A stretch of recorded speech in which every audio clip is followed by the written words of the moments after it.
দিদি ভাই, কি করলে আমরা ভাইরাল হব? আমরা কোনো সেটিং করলে কোনোদিনও ভাইরাল হব না। কেউ দেখাচ্ছে এ সেটিং করো, কেউ দেখাচ্ছে ও সেটিং করো। ফেসবুকে এমন কোনো সেটিং নেই ভাইরাল হওয়ার। তোমার ভিডিও যদি লোকেকে ভালো লাগে, লাইক করে, কমেন্ট করে, লোকে ভিডিও শেয়ার করে, তাহলেই তুমি ভাইরাল হবে। তার আগে ভাইরাল হতে পারবে না। হ্যাঁ, আমার ভিডিও যদি তোমার ভালো লাগে, অবশ্যই ভিডিওটা শেয়ার করতে পারো বা একটা লাইক, একটা কমেন্ট করতে পারো। সুন্দর ওই কমেন্ট থেকে তুমি অনেক অনেক ফলোয়ার পেতে পারো। কিন্তু ভাইরাল হওয়ার কোনো সেটিং থাকে না, বিশ্বাস করো।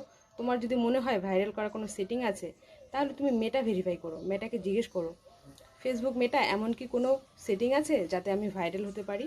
দেখো মেটা কি জবাব দেয়। আমার মনে হয় মেটাও বলবে এমন কোনো সেটিং নেই।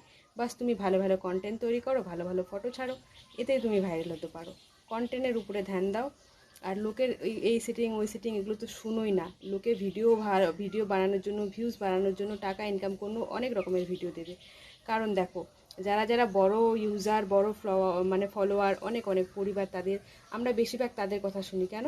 তাদের অনেক অনেক ফলোয়ার দেখে। কিন্তু বিশ্বাস করো, অনেকে আছে যে হচ্ছে আমার ভিডিওতে তো ভিউজ হচ্ছে, আমি টাকা কামাচ্ছি, এটাতে মানে অনেকজনই আছে যে ভুল কথা বলে। তাই কারো কথা শুনে কোনো কিছু সেটিং অন করতে যেও না বা অফ করতে যেও না। তোমার যদি মনে হয় কোনো সেটিং অফ বা অন করবে, তাহলে একবার প্লিজ মেটা ভেরিফাই করে নিও। ভিডিওটা কেমন লাগলো অবশ্যই বলো, ভালো লাগলে একটা